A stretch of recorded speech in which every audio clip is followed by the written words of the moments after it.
정부가 투기자본 먹튀 논란을 불러일으킨 미국계 사모펀드 론스타와의 국제 분쟁에서 완승하면서 20년 넘게 이어진 악연의 종지부를 찍었습니다.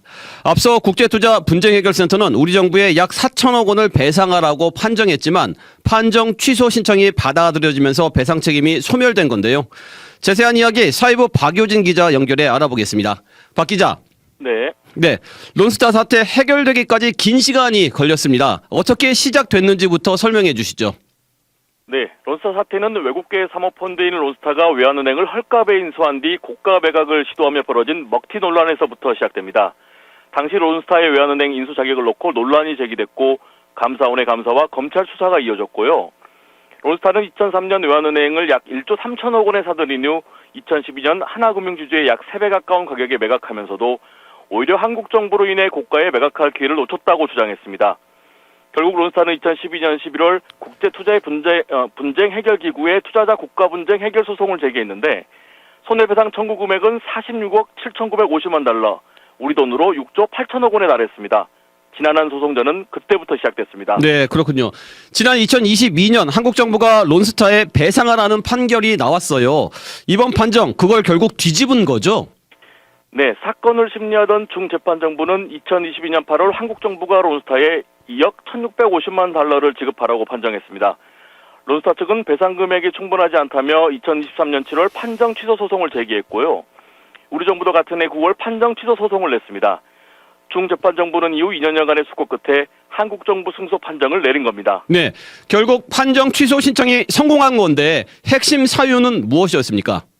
네, 국제투자분쟁해결센터 협약에 따르면 중재 판정이 취소되는 사유는 중재판정부 구성에 하자 심각한 오일권, 중재인의 부패, 심각한 절차 위반, 판정 이후 불기재 등 총 5가지입니다. 이번 취소의 핵심 사유는 적법 절차와 원칙 위반이었던 것으로 확인됐습니다. 적법 절차에 올리는 모든 국가 자격은 정당한 법률을 근거로 하고 정당한 절차에 따라 발동돼야 한다는 겁니다. 정부는 하나금융과 론스타 간 국제상사 중재 판정문을 주요 공고로 채택하고 변론권 및 반대 신문권을 박탈하는 등 절차 규칙에 중대한 위반이 있다고 강조했습니다. 결국 취소위원회는 우리 정부의 주장을 인정했습니다. 네, 결국 한국 정부가 내야 될 배상액은 0원이 됐습니다. 우리 정부의 성과로 볼 수 있겠죠?